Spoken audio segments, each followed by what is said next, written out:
Hello, Oddcasters. I want to just do a small video on something that's kind of really been pissing me off. So I am expecting the potential for backlash to this video, but you know what? I don't care.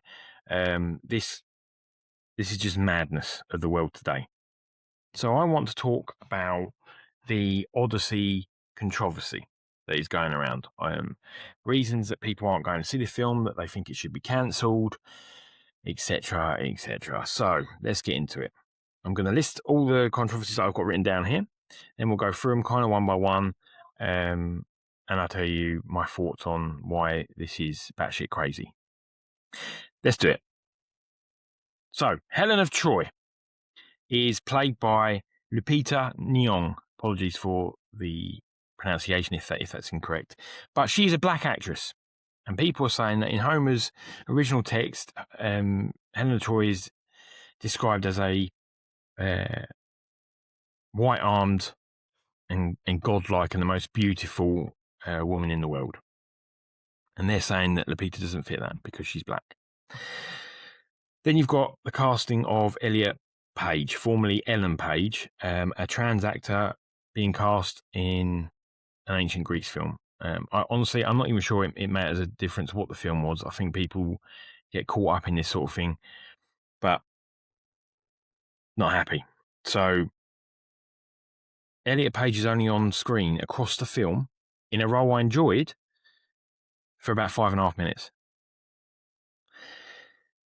Travis Scott being cast as the Bard. He's a black man, and people saying he stereotyped as the rapper. Yeah. There's a lack of Greek actors and actresses in it, so they're saying they've not been represented in a film that's kind of based around their country. Dialogue being too casual. My dad is coming home is a quote from Tom Holland in the film. People saying it's far too casual. I'm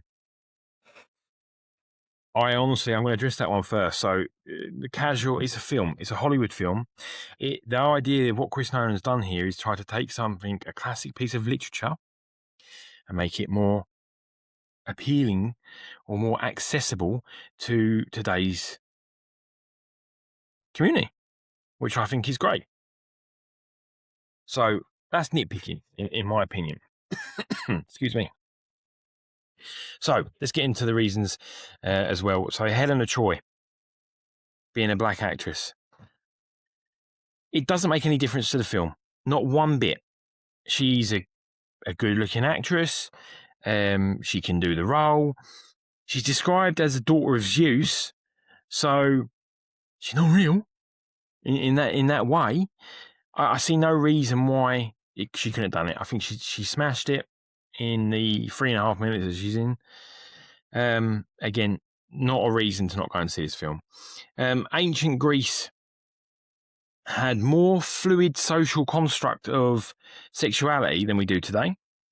So casting Elliot Page as a soldier, what are you talking about? I mean, that's probably more accurate than it needed to be, really. Do you know what I mean?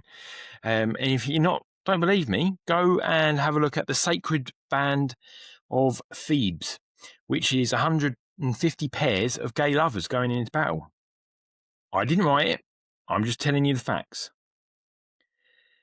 On Travis Scott being cast, I'm not going to answer that. I'm going to let the director do it himself. Here's a quote from Christopher Nolan.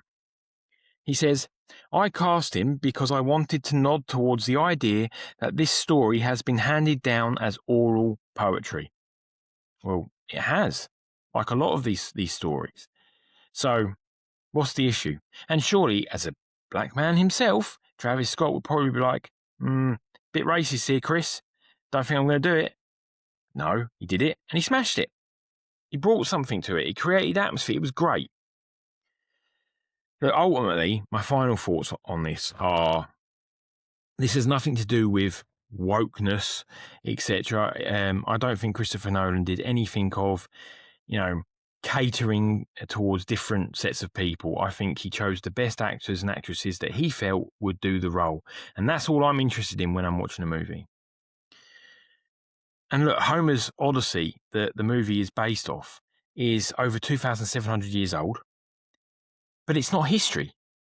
It's historical fiction. Let's get this correct. It's not true. There are cyclops and sirens and giants and witches and men turning into frigging pigs.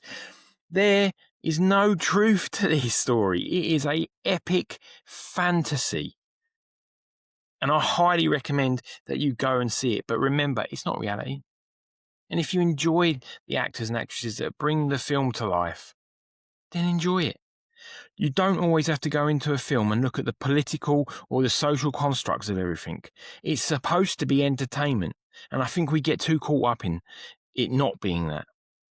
So go see The Odyssey. It's currently my film of the year. I rated it 5 out of 5 stars. I think it's one of Matt Damon's best films ever. I think the cast across the board was fantastic. And let me tell you this last thing. My mum went to see it yesterday.